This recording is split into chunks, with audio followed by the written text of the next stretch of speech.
It's still dark. A samurai kneels alone on a cold wooden floor. He draws the blade across a sharpening stone. Slow, even. The same motion performed 1,000 times before. He ties his hair, slides two swords into his belt, and steps out into the morning fog.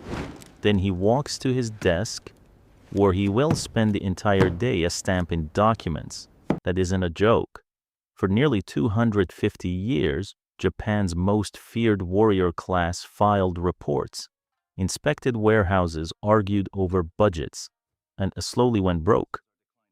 Historians of the Tokugawa period don't describe most of these men as fighters. They describe them as a hereditary civil service. But two things about this man's life make almost no sense. First, he was never paid in money, not a single coin.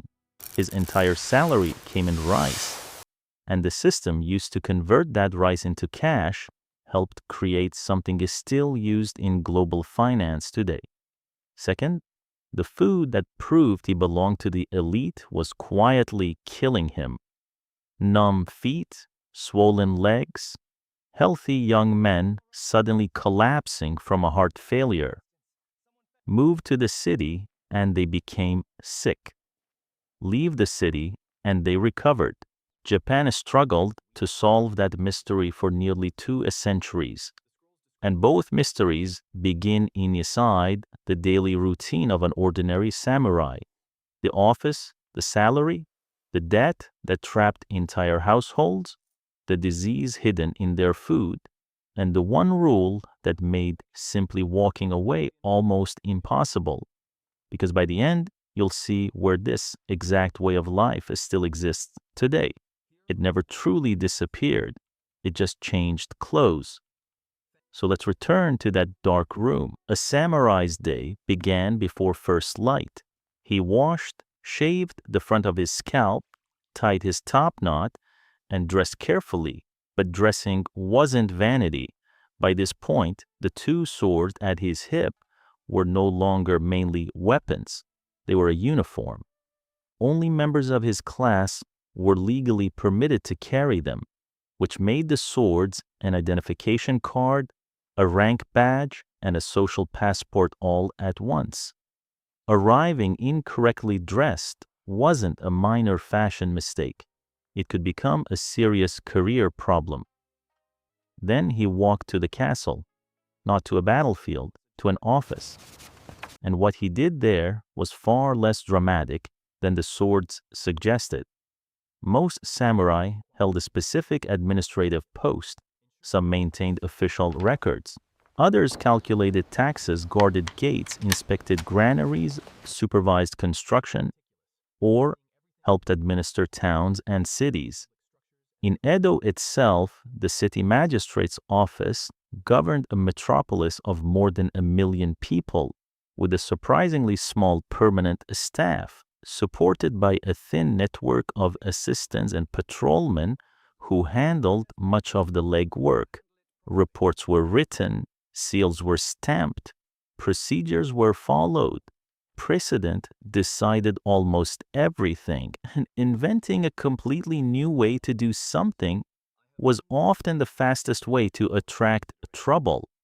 That matters more than it may sound. Take a warrior class, remove the wars, then give its members job security instead of glory.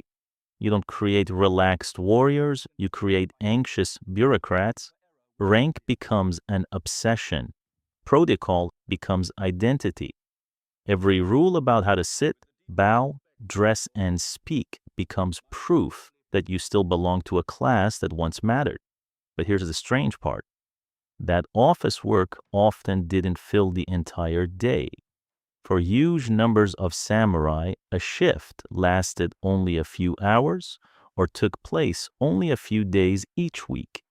Some positions were shared or rotated between several families. That left a great deal of empty time and a great number of men carrying an extremely expensive social status without enough money to support it. So they filled those hours in two main ways. The first was the training hall, swordsmanship, spear fighting, archery, unarmed grappling, real, disciplined, lifelong preparation for a war that never came. The second, and this is the part many people don't expect, was education. Domain schools spread across Japan throughout the Edo period. By the middle of the era, hundreds of them were teaching Confucian classics, calligraphy, history, law, mathematics, and etiquette. Historians frequently note that literacy in Tokugawa Japan rivaled, and in some areas may have exceeded, literacy across much of Europe. For a samurai, the path to advancement was no longer combat. It was competence, reading, writing, accounting, understanding rules. In practical terms, a young samurai's future depended less on whether he could win a duel and more on whether he could write a clear report. Step back for a moment and look at what was happening. An armed aristocracy was being systematically educated into a class of clerks. The sword remained on the hip, but the pen was what kept the household alive. And speaking of survival, this is where samurai life becomes genuinely strange. Samurai were not normally paid in coins, they were paid in rice. A samurai's rank, income, and social identity were measured through a fixed annual allotment of rice granted by his lord. That allotment was often inherited from his father, along with the position attached to it. On paper, it looked like perfect stability. He knew what he was supposed to receive every year, often for the rest of his life. But that stability was partly an illusion, because rice is not money. You can't easily pay a tailor with grain. You can buy lamp oil, sandals, medicine, or a wedding gift by handing over a sack of rice. So nearly every samurai had to convert his stipend into cash. And to do that, he needed a middleman. Enter the rice brokers. These merchants stored the rice, sold it, converted its value into currency, and, most importantly, lent money against future deliveries. In Osaka, the rice market became so sophisticated that traders began buying and selling rice that had not even been harvested yet. Contracts promised delivery months in the future. Prices were standardized. Transactions passed through an organized clearing system. Economic historians widely recognize this exchange as the world's first organized futures market. Modern derivatives trading can trace part of its history back to samurai trying to convert grocery money into usable cash. But there was a dangerous flaw in this system. A samurai's real income changed with the market price of rice, and he had almost no control over that price.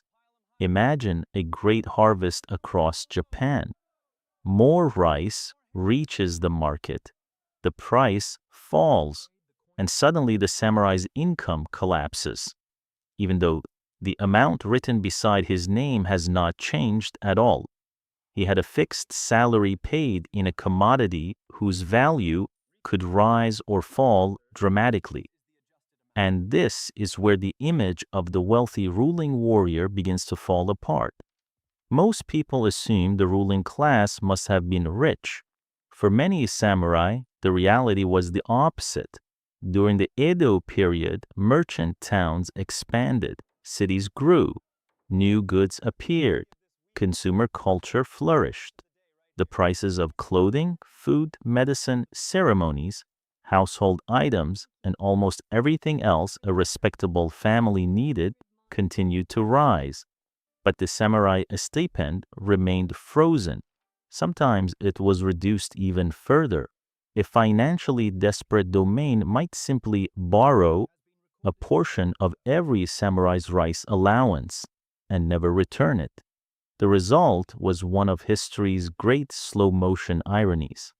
The warrior aristocracy became poorer decade after decade, while the merchants they had been taught to despise grew rich enough to lend money to samurai, officials, and even powerful lords. And the samurai couldn't openly solve the problem. He wasn't supposed to take an ordinary second job. Commerce was considered beneath his class. Working openly for profit could bring embarrassment not only to him, but to his entire family. So many samurai households did it secretly. And this may be the most human part of the entire story. Behind the walls of modest samurai row houses, families operated quiet side businesses. Historical records describe samurai households making umbrellas, weaving cloth, assembling paper lanterns, producing small crafts, and breeding crickets or goldfish to sell. Some tutored neighborhood children. Others copied documents for payment or rented out small sections of their own property. Lower-ranking families sometimes pawned pieces of the family armor and hoped no official would ask to inspect it. Meanwhile, debts to rice brokers grew so large that in some domains, a samurai's stipend had already been mortgaged several years into the future before he received a single grain. That was the reality of samurai life for much of the class, maintaining a flawless public appearance on an income that could no longer support it. And the person performing that impossible financial calculation was usually not the samurai himself. This is another part of the household that popular history often gets wrong. The wife commonly controlled the money. Research into samurai family life describes the wife as the household's operating manager. She handled the budget, servants, debts, food supplies, children's education, and the family's public reputation. The husband managed his office duties and formal obligations. She determined whether the household survived the month. She was also expected to defend the home if necessary and could be trained to use the naginata for that purpose. Her marriage was often more than a personal relationship. It could be a political alliance between two houses. Her intelligence and competence could mean the difference between a stable family and a disgraced one. Look at the arrangement clearly. The man held the rank, the woman held the household together, and that pattern didn't disappear completely either. In modern Japan, household finances have often been managed by wives who may control the family accounts and give their husbands a fixed monthly allowance. The modern practice is not identical to the samurai household, but the resemblance is difficult to ignore. Now, once you understand that the samurai's income, rank, and household all revolved around rice, the next part becomes even more disturbing.